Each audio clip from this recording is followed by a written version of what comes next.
But I remember when he told us he was going, I was devastated. I thought, oh, I don't want this to happen. He went to Afghanistan. He was in Helmand Province.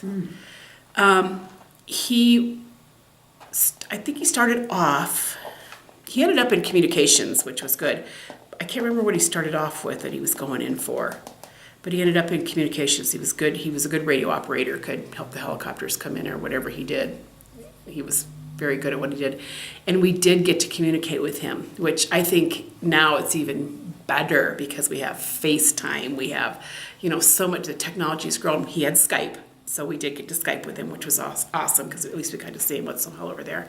Couldn't tell us where he was at or couldn't say, couldn't tell you anything because everything was, top secret. And I remember one night he called on the phone and I said, where are you? And he goes, well, I'm on the base and I'm in the wire, but I'm standing on the runway and I'm on a satellite phone. And he picked up a satellite phone. He didn't tell me where. And I'm sure it was against the rules, but he called because he homesick. He's a homesick kid just because he missed us. Made some amazing friends in the Marine Corps. That brotherhood is amazing. And it's not even just the brotherhood that he was in the Corps with. It's the ones outside the Corps that he's contacted with since that. So that was part of that was the gist of it. He did 4 years. And he did 4 years because he got injured. He was out, and all I can remember how he explained it was he was out on the truck that does this, looking for IEDs. Yeah, sweeping for IEDs. Right. And they hit one.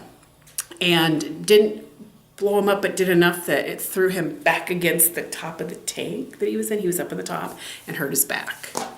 So he didn't get out right then, but that was kind of the end of what he didn't want it anymore. He said, I'm done. I'm out of here. And just he has a lot of neat stories to tell, but he doesn't talk a lot about it.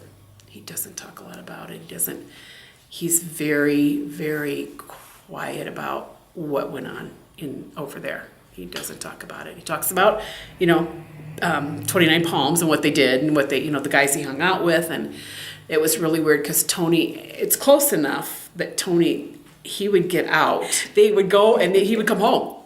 They would drive home. He brought Marines back for Thanksgiving dinner because they didn't have anywhere to go, but it was close enough because it's only I think it's 12 hours from 29 Palms, not very far. They would get in the car and they'd drive all night if they had to. And they'd have 3 days off, and they were supposed to stay within a certain boundary, but they would come across the Oregon border. But we had Marines so many times for Thanksgiving dinner, for Christmas, because they were close enough, and Tony wanted to come home, and they would all come with him. And, can they eat? But they were great, and met some really nice kids through that. So let's see, what else happened? Tony came home. Of course, we went down there a couple times to see him. We were there when he got back from Afghanistan, actually, on the bus. Yeah, we were there. And Jim and I drove down, and that was a terrible drive home. It was just so long, and we waited and waited and waited for the bus to get there. But when he got back, we were there, and that's the first time I had gone to 29 Palms, which I said, this place is terrible.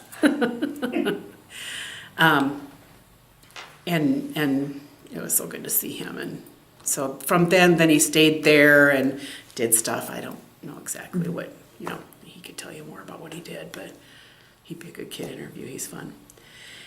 So, back home,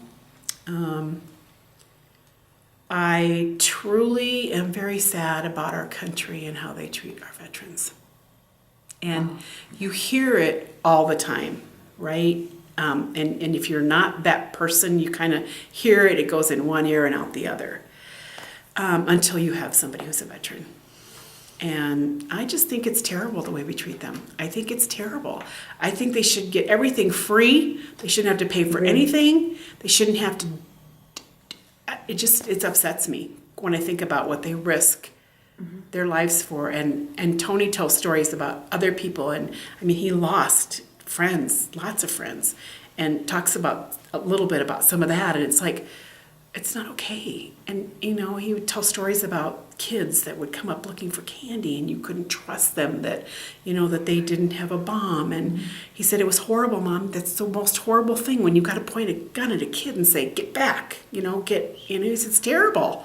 He said, you just want to pick them up and just hug them. They're so cute and, you know, but they made him hard. They made him really, really hard. And I think there's a reason for that. Of course. So that they can have good defense mechanisms. But it's my boy. You know, I don't want him to be that hard person. And it's carried over. It still carries over. I see he finally, last year, got hooked up with a psychiatrist, which was the best thing that happened to Tony, because he needed to talk to somebody. He really, really did. And he didn't trust anybody. You know, they don't talk about that kind of stuff to just anybody. They just don't. I mean, I think you'd hear them when they would come for it, they'd kid and stuff about, well, you know, things that amongst themselves, but you didn't get it. I mean, you know, there was secret talk that they would talk about. So he finally got to see a psychiatrist, and we saw a change in Tony. We just said, and according to him, she was a nurse, flight helicopter nurse maybe, that was over there at the same time he was. So boom, they made a connection that they were there at the same time, and that possibly they had, you know, even met but didn't know it. Right. So that was good. Tony had trouble back it up a little bit before Tony had trouble getting into the Veterans Administration to get his back looked at, to get all that stuff done. It was awful. It was months and months. We took him to the emergency room a couple times. They just said, go to the emergency room and then tell him to bill us or whatever. It was just, it's awful. It's just, ugh. These guys need to be taken care of. course. You know, and they're not.